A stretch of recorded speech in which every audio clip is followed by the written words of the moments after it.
This is GBPI TV11 Zamboanga, an affiliate station of TV5 Manila. El encabezamiento del Maga Noticias.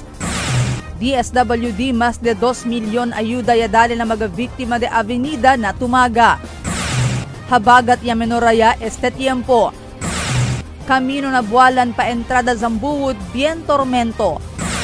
State of calamity na syudad Tamanda Estudya. Kumustahan outreach taasel Kongresista Katchua na mga barangay. Este porción tal lleva con ustedes el Budgetwise. I love Budgetwise. Pasok sa budget.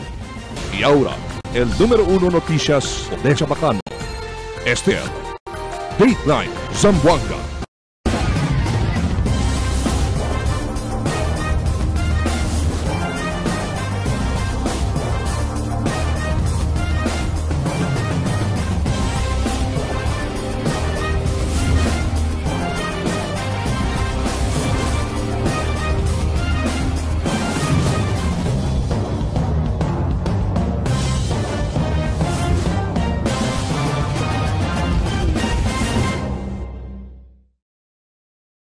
Buenas, querido vivientes del ciudad. Yo soy Albert Luna, ESTL Dateline Zamboanga. El Department of Social Welfare and Development o DSWD habla que más de 2 milyon ayuda iadale na mga biktima de avenida na tumaga. Aquí el report ni Marites Espartero.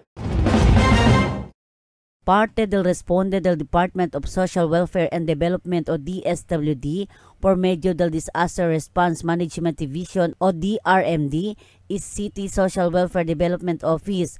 El extende ayuda na magakyan niya kada biktima de avenida na barrio de Tumaga del mga resyente aguacero ya eksperyensya el syudad. Total 407 mga family food packs, 407 mga hygiene kits, 407 sleeping kits, y 407 mga family kits. El distribuye na total 407 afectaw familia o 1,228 mga individuals, donde alcanza el total fondo na más de 2 milyon de pesos. Estos temporariamente están a covered court de la Escuela Elementaria del mencionado barrio, mientras el BLGU o Barangay Local Government Unit ya dale también mag-aumento supply para na hygiene y magamanta y ayuda facilita magasilyama relief operations. Sita akorda mo estos mga familia o individual sa esta na ayudahan Homeowners Association, PhilInvest, Kalayaan, AN Subdivision, Frog Island y Presa Mayor. Tess Espartero, Dateline Zamboanga. Ya kinahina ya ese tiempo el epekto del habagat na Zamboanga Peninsula después que cuantos días la ciudad de Zamboanga ta experiencia el mal tiempo, rason para suspende el mga klase. Según na pag-asa mediante mahina ahora el tiempo del habagat at tiene siempre chance que a través este fuerte, siendo tiene grande chance el short term la niña o tiempo y ulan este último quarter del año.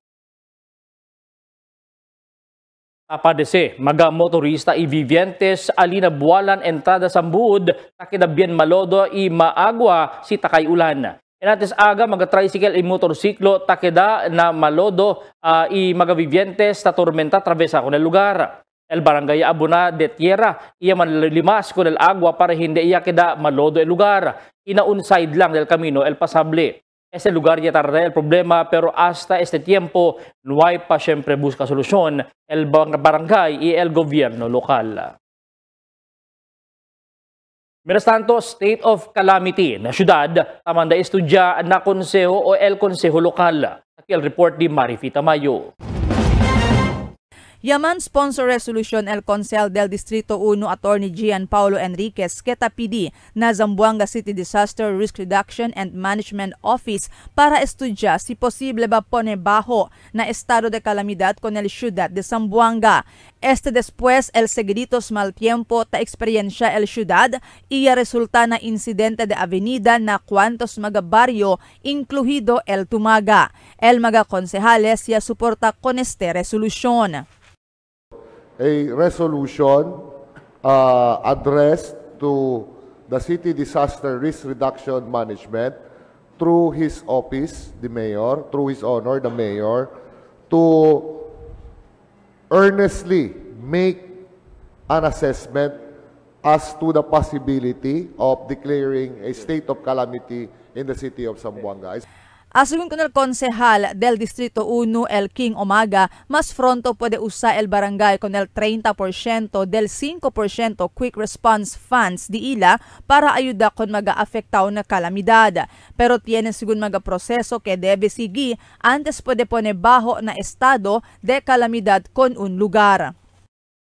There are parameters also set by LDRRMC itself, because when we declare a state of calamity, we are now authorizing the use of 30% Quick Response Fund, or the QRF fund. It's only 5%. 5% of 30% of the 5% calamity fund is the quick Response Fund, or the QRF. 70% are mitigation of the 5%. Aumento pa di Konsehal Attorney Melchor Sadain el inisyatibo para deklara state of calamity na syudad tasale con el alcalde. Después consulta con todo el disumaga department heads acerca el extent del destrozo y lleva el calamidad. In a situation where there is a call for declaration of state of calamity, normally, Madam Chair, there are requirements to be met, satisfied. And normally, Madam Chair, the initiative comes from the office of the city mayor after the meeting is spearheaded by His Honor and the city disaster in the City Disaster Council, Madam Chair, whereby all the department heads involved. Marifita Mayo, Dateline Zamboanga. Nakundusi ahora el kongresista del Distrito 1 Cachua con el kumustahan outreach na mga barangay na Distrito 1. Objeto a segunda ese outreach program amo para personalmente visita mga barangay iman kwento con el mga residentes. En esta manera puede según sabe el kongresista el cada día pasada del mga residentes. Konsentra según este outreach na objeto que modo combate contra pobreza. Di masasyente na barrio sa Santa Barbara según niya bisita si Chua, iya tiene oportunidad man dialogo ng mga residentes del barangay. Durante el kumustahan o kumustahan outreach, ya distribuye también arroz si Chua con el residentes del barrio que niya atende con el outreach. Yaman sponsor resolution el konsehal del Distrito 2 Rolando Navarro Iho que tapidi con el alcalde Kimar Olaso ordena con el mga concerned ahensya ambos gobyerno nasyonal y lokal para man-address con el resyente avenida ta okuri na barrio de Tumaga. Asigun ko Navarro makalastima con el mga residentes de Tumaga quien ya kina-afektaw na avenida. Kita acordada del Agosto 25, cuantos mga lugar na Tumaga incluido na Philinvest, Ayudahan Homeowners Association, Presa Mayor y otro pa, el ya kina-afektaw na de repente avenida siguiendo el fuerte aguacero. Pobre el mga vivientes de Tumaga, and I'm passing this resolution para at least pwede ayuda con el mga vivientes. A resolution requesting the Honorable City Mayor to immediately direct the concerned offices and agencies of the City Government of Zamboanga in coordination with the national government agencies to act upon the recent flooding incidents in Barangay Tumaga and other affected barangays wherein a sudden water flash from the river caused damage to properties and displacements of residents. El siguiente na mga noticias. LTO Tabla debe tiene ordinanza de ruta el e-bikes. LTO prinsipyo ay kuhi motorista ta usa tactical helmets. Barangay Interagency Council Against Human Trafficking yaman launch na syudad. Mga cosas de gobierno que hindi mas tausa ta busca lugar donde pone el City General Services Office. Este y otros noticia después de cuantos aviso.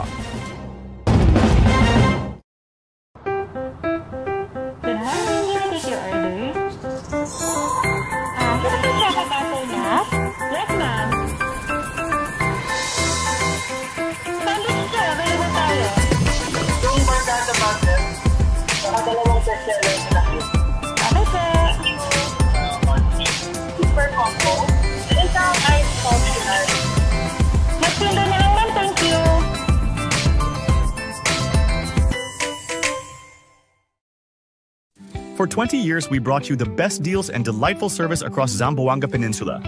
Now, we're bringing the one-stop shop experience to Paso Bulong. Get ready, Kasuki, because Budget-Wise Paso Bulong is now open. Budget-Wise, pasok sa budget. For 20 years, we brought you the best deals and delightful service across Zamboanga Peninsula. Now, we're bringing the one-stop shop experience to Paso Bulong. Get ready, Kasuki, because Budget-Wise Paso Bulong is now open. Budget-Wise, pasok sa budget. Sa bagong Pilipinas, malayo ka sa sakit. PhilHealth Yakap para malayo sa sakit. Magpa-check up, laboratory test, cancer screening test, at gamot na kinakailangan ayon sa abiso ng iyong doktor. Magparehistro na sa pinakamalapit na Yakap Clinic. PhilHealth Gamot, libre na! Guaranteed and accessible medications for outpatient treatment.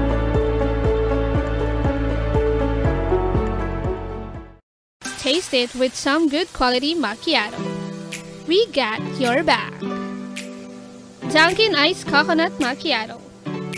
Coconut flavored macchiato poured over ice. 110 pesos for medium, 135 pesos for large, and 180 pesos for extra large.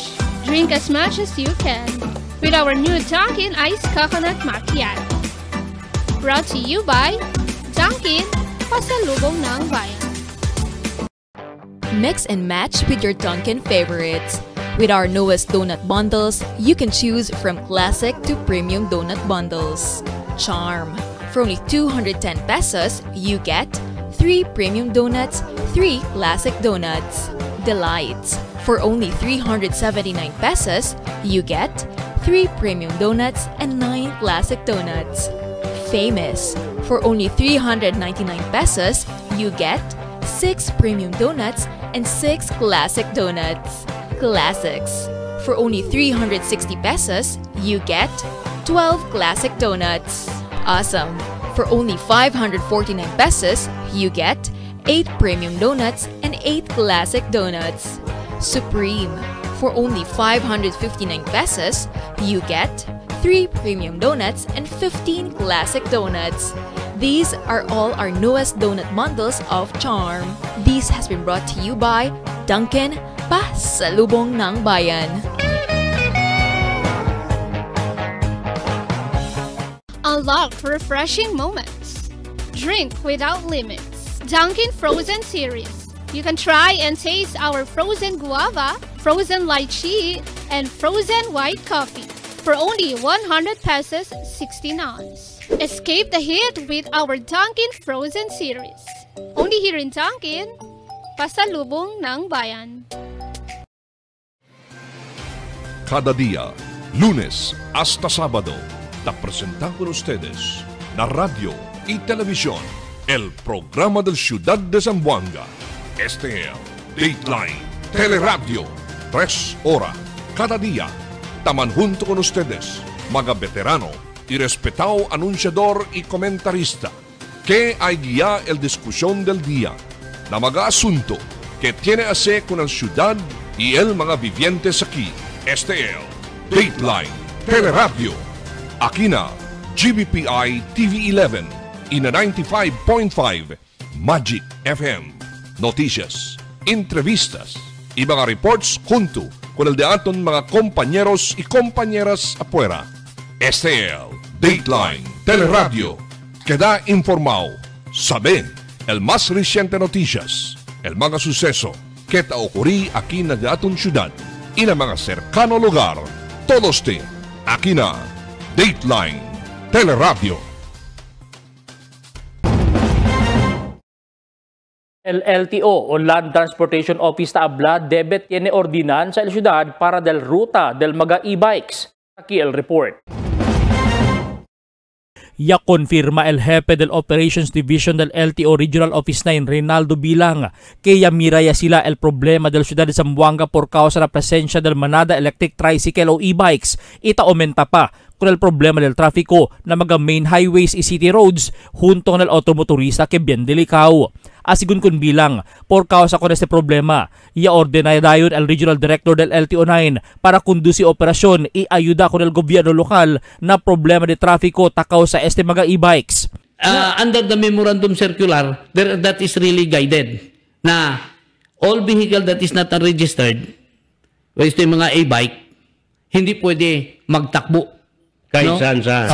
Kahit saan-saan. Correct. Backed by regulation pa rin noong. So, yun ang restriction. Pag tumakbo sila doon sa area where it is not intended for them, they will be apprehended for violation of reckless driving. Ang ano dito, hindi talaga na-pursue yung registration. It's because yung mga local government natin hindi nakapagbigay kung saan nila ipapatakbo itong mga sasakyan. When they are going to register it, they have already the authority. Natatakbo sila kahit saan, it's because they have paid the motor vehicle charge. Yaabla si Bilang, que mientras pendiente pa el registración del e-bikes por causa, debe anay crea un ordinanza o tiene ordinanza en un ciudad para identificar la ruta. Debe, mga driver del e-bike, tiene licencia de manejada y no debe correr na main highway como city road y national road. Tiene ba? Maski anyone can drive e-bikes? Necesita ka tiene mga lisensya. It will require a license to drive an e-bike. Sigun kun Bilang, necesita el gobierno local hace un ordinanza para identificar mga ruta solamente para del e-bikes. Siendo bajo na reglamento del LTO, puede solamente abrir el registration del e-bikes si tiene ruta para del e-bike del mismo gobierno local.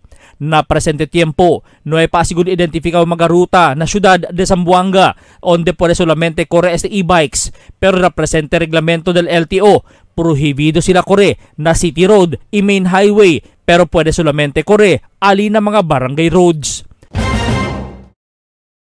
Ya promete también el LTO que principia esta semana el kuhiya sila mga motorista tausa con el tactical helmet o tactical helmets maskin otoridad. Ese después que manada motorista el takopya con el PNP y otros law enforcement units tausa el tactical helmet si tamaneja motor que un violación del National Helmet Law. El LTO ya habla que queda relax. En la opisina di ila nakuhida del mas temprano siendo parte asegureste del uniforme del mga law enforcement units.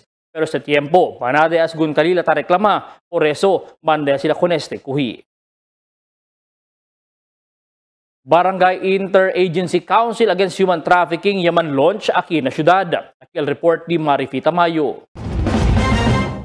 Yaman launch el IACAT o el Interagency Council Against Human Trafficking kundi ila Barangay IACAT program aquí na syudad. Durante el press conference kaya conduci el IACAT na City Hall este día, yabla el Assistant Secretary del Department of Justice Michelle Ann Lapus que quiere sila queda envuelto el barangay na kampanya para combate con el online sexual abuse and exploitation of children y otro form de human trafficking. Según kun Lapus, importante que queda envuelto el barangay en este pelea, siendo tiene del mga vulnerable na exploitation y human trafficking del mga bata, pwede encontrar na mga baryo. Napaka-importante po na kumuha ng feedback and input sa ating mga local government units, lalong-lalo na sa ating mga barangay, dahil sila ang nakakaalam ng totoong sitwasyon sa kanilang mga komunidad. So that is one aspect of the Barangay IACAT program. We aim to listen and understand the real situation happening on the ground. Sigun kun Lapus, el conduci sila capacity building y awareness campaign na mga barangay para pwede sabi pakimodo pwede determina si tiene ta ocurri exploitation o human trafficking na un baryo y si pakimodo con este pwede preveni o salva con un bata queda víctima de este caso. Tiene según del mga ta queda víctima de este caso siendo no sabe sila kung quien atraka para pidi ayuda.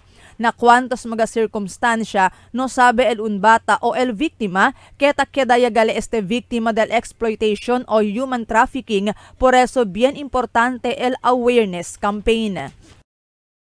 And it is through sufficient data coming from the barangays that we can also identify vulnerable members of those communities. Kasi nag-uumpisa yan sa vulnerability. If you define vulnerability, bakit madaling mabiktima yung isang tao? Sisiyasatin mo, bakit siya vulnerable? Pag yung bata, for example, kasi naulila siya. Or yung nanay niya, nagtatrabaho sa ibang bayan, naiwan siya sa tiyuhin niya, sa lolo niya, sa tiyahin niya. May vulnerability po iyon that opens this child to more risk of being exploited and being harmed. Mas madali sigurong makuha yung loob niya pag meron nakikipagkaibigan sa kanya online. Kasi sa pamilya pala, wala siyang nanay na nasasabihan, wala siyang nahihingan ng payo, walang nagga-guide sa kanya. LCT Social Welfare and Development Officer Maria Socorro Rojas, quien presenta también a press conference y habla, difícil identificar mga barrio na ciudad donde tiene ta ocurrir mga caso de human trafficking. Pero según con él, durante el Zamboanga Siege del año 2013, tiene sila registra mga kaso de exploitation y human trafficking na syudad. Tiene del mga kaso alya pa según mismo na evacuation center ya okuri. We cannot really identify that particular barangay because if you look at the data, there are those barangay, it's not really that common, but there are those barangay that have possible, become victims of human trafficking. Although one of the situation that can lead to who can become victim of human trafficking is during disaster. El Iyakat ay está aquí na ciudad por 3 días desde agosto 27 hasta agosto 29. Ayer, agosto 27, yaman junta El Iyakat na mga oficiales del gobierno local que el administrador del ciudad Percival Ramos Amoelia encabeza, quien ya representa con el alcalde Kimer Olaso. Este día, ya conduce sila capacity building na un hotel na pueblo. Y mañana, agosto 29, ay conduce sila con el coastal barangay visit para man-engage con el komunidad na kampanya kontra trafficking. It needs to be a continuous engagement. Kaya asahan niyo po na yung mga mukha namin, babalik kami ng maraming beses dito, makikipag-ugnayan, makikipag-usap. And through our partners and our city prosecutor's office po dito, our members ng task force, sila rin po ang magko-continue ng engagement. Asahan niyo po yan dahil directive yan ni Secretary Boying Rimulya. Marifi Tamayo, Dateline Zamboanga. Magagalamiton del gobierno que hindi mas tausa tabus ka lugar donde pone el City General Services Office. Aquí el report ni Marites Espartero. El General Services Office o GSO na syudad na prekuraya asegun busca lugar para onde pwede pone kunal magamalo galamiton del gobierno. Igual magamalo truck, aquel magaman auction ya y otras pa mas na City Coliseum. Asigun kunal hepe del GSO Engineer Rene de la Cruz, ya kabaya sila liban na San Roque kunal magamalo truck, y alya también na abong-abong para menora asegun asilyama ISOR na eskwela sekundarya del City High School Main, siguiendo no hay palugar onde pone. Ya pone lang también sila koral na detras del Coliseum para hindi lang asigun umalmira el mga estudyante. Tas pereman también na opisina con el auction na mes que viene. Taprikura galing at kami hace poco embonamente el lugar para at least el hindi kedale dol amoy ketabla to ISOR na host ng mga kenta andaki na Coliseum. But akin mga los demás tamen mga vehicles ke takita niyan tumpok jakel del last time so yan remove ya kan makel kay yan libay lang kami alyan na San Roque kay bakante man kay el chenya man tangkel auction del last time so ya kabakel man auction yan mga otro vehicle so alyan kami temporary apore tamen akel mga vehicles ke takin na Coliseum.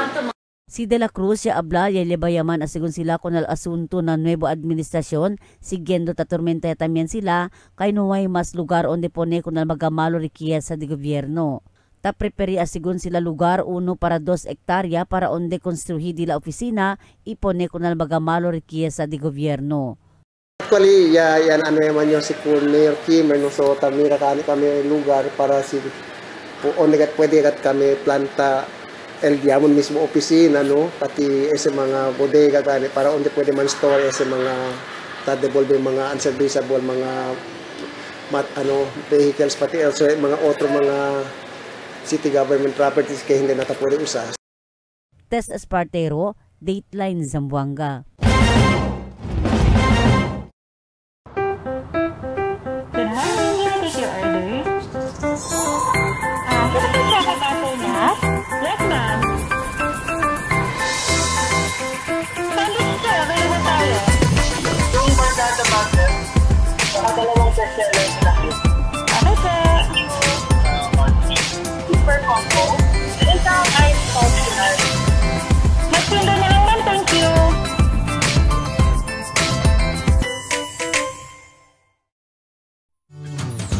had enough for today? Relax and indulge yourself with our newest hot and cold beverages.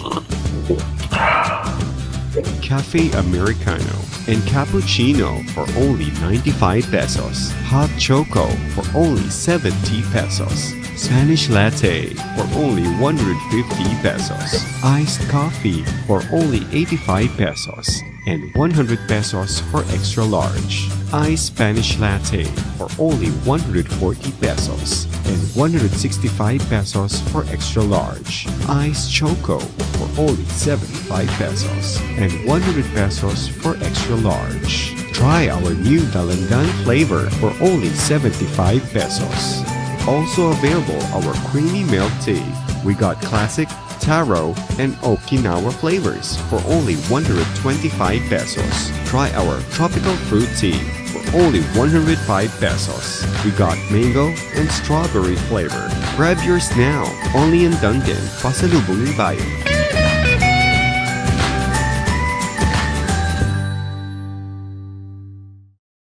Sa bagong Pilipinas, malayo ka sa sakit.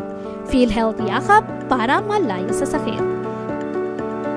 Magpa-check up, laboratory test, cancer screening test, at gamot na kinakailangan ayon sa abiso ng iyong doktor. Magparehistro na sa pinakamalapit na Yakap Clinic. PhilHealth Gamot, libre na. Guaranteed and accessible medications for outpatient treatment.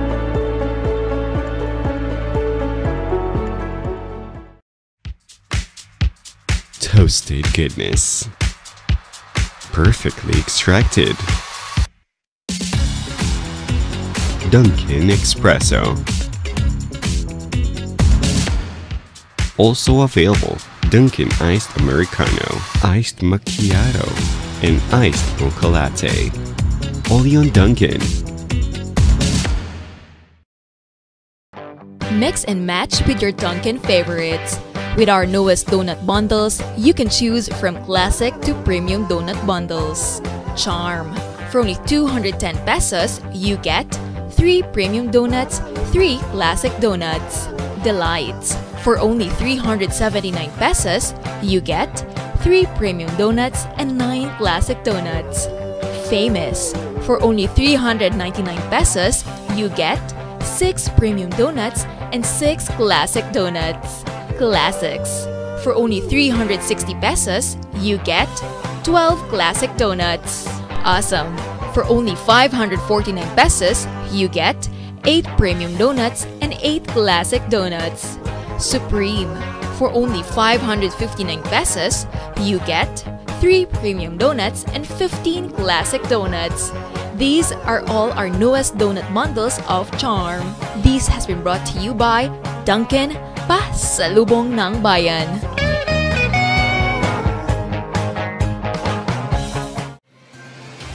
Cada día, lunes hasta sábado, te presentamos con ustedes la radio y televisión, el programa del Ciudad de Zamboanga. Este es Dateline Teleradio, 3 horas cada día. Taman junto con ustedes, mga veterano y respetado anunciador y comentarista, que hay guía el discusión del día, na mga asunto que tiene a hacer con la ciudad y el mga vivientes aquí. Este es Dateline Teleradio. Aquí na GBPI TV11 y na 95.5 Magic FM. Noticias, entrevistas y mga reports junto con el de aton mga compañeros y compañeras afuera. Este es Dateline Teleradio. Queda informado, sabe el más reciente noticias, el mga suceso que te ocurrí aquí na aton ciudad y na mga cercano lugar. Todos te aquí na Dateline Teleradio. The magic of radio. This is the epicenter of music entertainment. From the northern to the southern tip of the Philippines. Giving you the most complete radio experience. Crushing the competition is the country's number one. Number one for new music. The world famous. We are today's best music. Magic 95.5.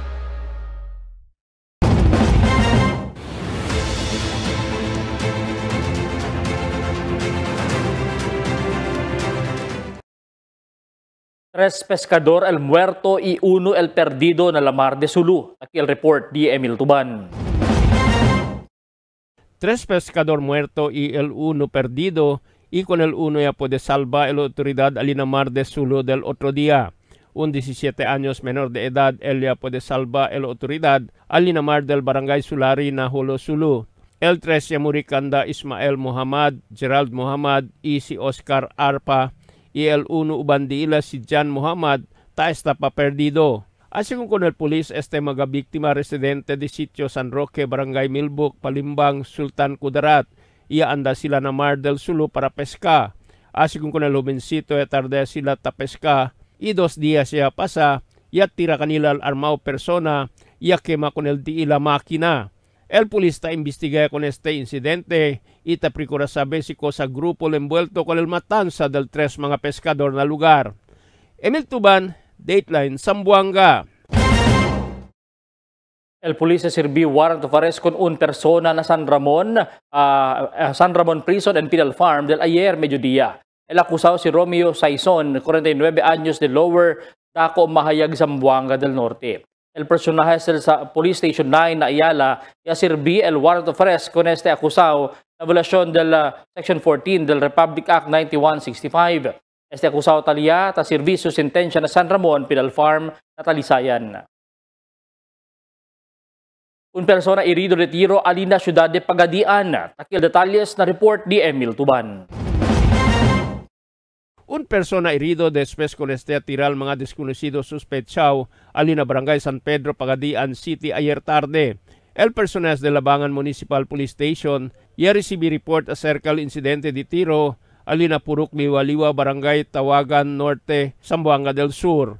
Con el víctima ya puede identificar como si Romuel Paulin Baita de Purok Lakturan, Barangay San Pedro, Pagadian City. Ya sostena herida na su cuerpo y el iba con este corre na hospital. Mientras el mga suspechado y montana de la motorsiklo y escapa para na Barangay Dalapang, Labangan, Zamboanga del Sur. El mga suspechado ta usa negro hooded jacket cuando ya escapa este alina lugar. El mga pulis ta continua hacer hot pursuit para el arresto de este mga suspechado. Emil Tuban, Dateline, Zamboanga. El pulis puede arrestar con un persona después yaman shoplift alina San Jose Kawa anoche. Alas 11 pasada noche ya entrar na un convenience store si Alcaber Hadjula. Iya saka cuantos items sa tienda iya sali afuera, no hay pasa na counter, por eso ya agara con este persona. Con ele iya liba na Station 11 iya puede confisca con el 2 Lysol, y también otro mas mga items na valor de 500 pesos más. Y también el otro pa mga items como Lysol para del baby, y también el valor na cerca 600 pesos. Y saka también con él un shampoo tal el valor na cerca 200 pesos y tal alcanza el total valor na más de 3,000 de pesos. Con el sospechado y entregué na Station 11. Zamboanga City High School main ya conduci medical mission este día. Aquí el report di Marites Espartero. Este día ya conduci medical mission na eskwela sekundarya del Zamboanga City High School main, parte del Foundation Day y Grand Alumni All-in-One Health Mission actividades. Ya ofrece libre servicio medical igual el libre konsultasyon e medisina, libre servisyo na legal, libre chequeada na ojos y libre double y single vision antipara, dental consultation y arrancada de diente, libre cortada de pelo ambos na mujer y hombre. Ya distribute también mga grocery items, yan también job employment y feeding por medio na Consejo de Barrio. Según con Albert Salenga, el presidente del Batch 2000, el primer vez ya conduci medical mission na eskwela por medio na kolaborasyon del Batch 1984, Batch 2000 y del Mother Alumni. Actually, first of all, kaya mag-congratulate namin con el Mother Alumni with the collaboration of Batch 84, Ma'am Sheng Bangayan, thank you very much. So, yan realize el jaton activity ara. So, this is the first time na kita medical outreach program makinagyaton eskwela junto con el jaton celebration del 80th Foundation Day anniversary. Mientras tanto, alegre también si Señora Esther Solis de Tetuan por casa na libre servisyo y ofrece na aktibidad. Malisud asegun anda na ospital manda konsulta sinuwainisen. Ojalá asegun kada mes este aktibidad para poder sila goza magalibre serbisyo igual na medical mission. bueno, ma'am, ya po de ustedes anda. Ya hindi na kami anda na mga hospital donde tiene aquí libre ustedes.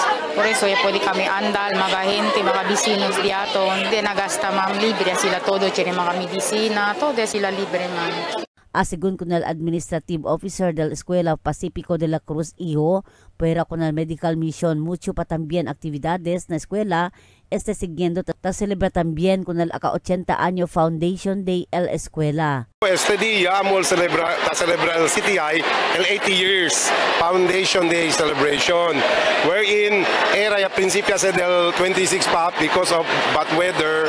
So yan next aral, whether rain or shine, we will go on with our celebration. Yan itang kita outreach program is sponsored by Batch 2000, el Silver Jubilarian, in partnership with Batch 1984 and KCC. Yan kita mga legal services, dental, eye check-up, pati general check-up. Tess Espartero, Dateline Zamboanga.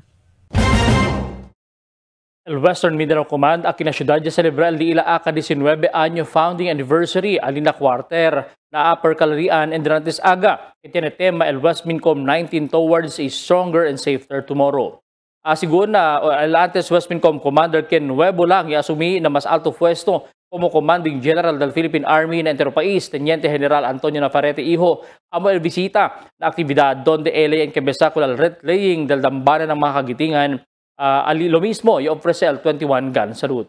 Y así un programa en la gymnasium donde se le reconoce con el mga soldado, personajes, stakeholders del West Mincom, quien talita ayuda ng mga programa, proyekto na mando para mejora la presencia ng komunidad. Este manera, tarindi gracias al West Mincom por el soporta dali kanila. Asigun con el acting commander del West Mincom, Brigadier General Romulo Quemado II. Alegre el Teniente General Antonio Navarrete con el mag-acomplisimiento ya puede obtener el West Mincom, el unit donde el antes está en cabeza. First of all, I would like to extend my warmest congratulations to the officers, men and women of the Western Mindanao Command for successfully overcoming another year filled with challenges as well as remarkable triumphs and success. It has been barely a month since my appointment to higher command, which has obliged me to leave this prestigious unit, a unit that will always hold a very special place in my heart. Enfrenta caso de alarm and scandal 50 años persona después el subir na tower del Unsal site na Turawan, Barangay Mampang, mediodía. I-responde mag-rescue team sa Bureau of Fire Protection y PNP para convince con nila abaha. I-alcanza 1:30 el negosasyon del otoridad.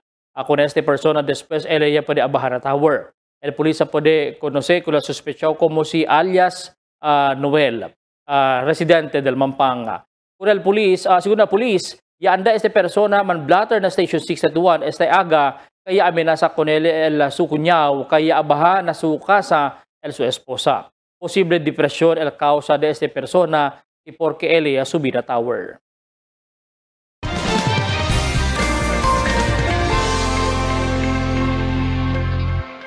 Buenas noches. Taki el diaton kondisyon del tiempo para esta noche hasta mañana. Afectado pa siempre el entero Zamboanga Peninsula con el efecto del habagat pero menos se asigun el ulan talyaba Pero mañana posible asigun el tiene siempre este efecto aquí na ciudad. Amo es el diaton kondisyon del tiempo para esta noche hasta mañana. Este es Albert Luna Tabla, el tiempo sin descanso el cambio.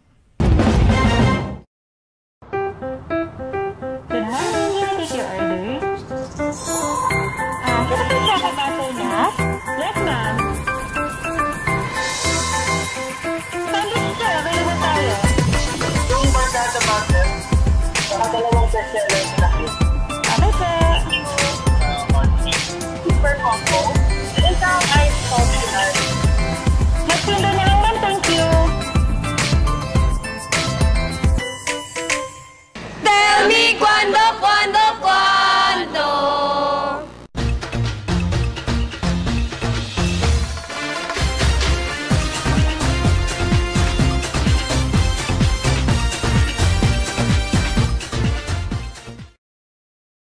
¿Cuánto día lang al finalizaya el mes de agosto y entraya el mes de septiembre? Kitabla sila mayoría entrada del Burmans. Basta Burmans tali el alegría por causa na Pilipinas solamente largo la celebración de Pascua. Pero na entrada del mes de septiembre necesita mga zamboangueños tiene bastante preparación para el arroz que necesita para consumo na casa. Ese por causa na Septiembre 1, el comenzaya el 2 meses moratorium na imported rice dentro país. Quiere decir, no hay mag-imported rice que el entra na país, incluido na ciudad de Zamboanga. Este movimiento más subí el precio del arroz. El antes 43 para 45 de kilo de imported rice de Blue Harvest, pero ahora 48 ya cada kilo at vender na tiangge. Razón para mga negosyante, menos el supply o razón di ila, menos el supply del imported rice na dali kanila mga supplier. Si ahora pa lang ansin na sitwasyon que modo lang na oto semana. Por eso necesita kita preparasyon do necesita el arroz para comer el familia na casa. Ojalá el gobierno puede tiene aumento arroz na tiangge igual con el 20 pesos kilo de arroz a vende alina ciudad de Lamitan. Tiene el NFA o si tiene el NFA o Department of Agriculture arroz na vende na barato presyo, sale para vender al público para hindi pa sa tormento na alto presyo del commercial rice na tiangge. El realidad de Ciudad de Zamboanga amo que el arroz del mga sembrador estaba na Zamboanga del Sur, Norte y Sibugay hindi bastante el consumo para del ciudad. Es decir, falta, por eso tali el imported rice. Kung el cosa quiere el presidente para suspender el rice importation por 10 meses para dali lugar vende arroz mga sembrador, baka hindi aplikable na di aton lugar. Pero sabi kita, na oto semana, que modo el reklamo del mga gente na mas alto presyo del arroz na syudad. Mga bisinos, un poco de komentaryo lang para aquí na cuando. Tell me cuando. Para de ustedes, opinión y comentario. Envíana cuando. GBPI TV11 News Department, número 22, Campaner Street, Zamboanga City. O llama al teléfono número 991-2970 o 991-2971. Y es el de ato mga noticias para este noche, agosto 28, 2025. En calor de entero fuerza del GBPI TV11 News Department, yo si Albert Luna. Tabla, muchas gracias. Hasta na siguiente mga noticias.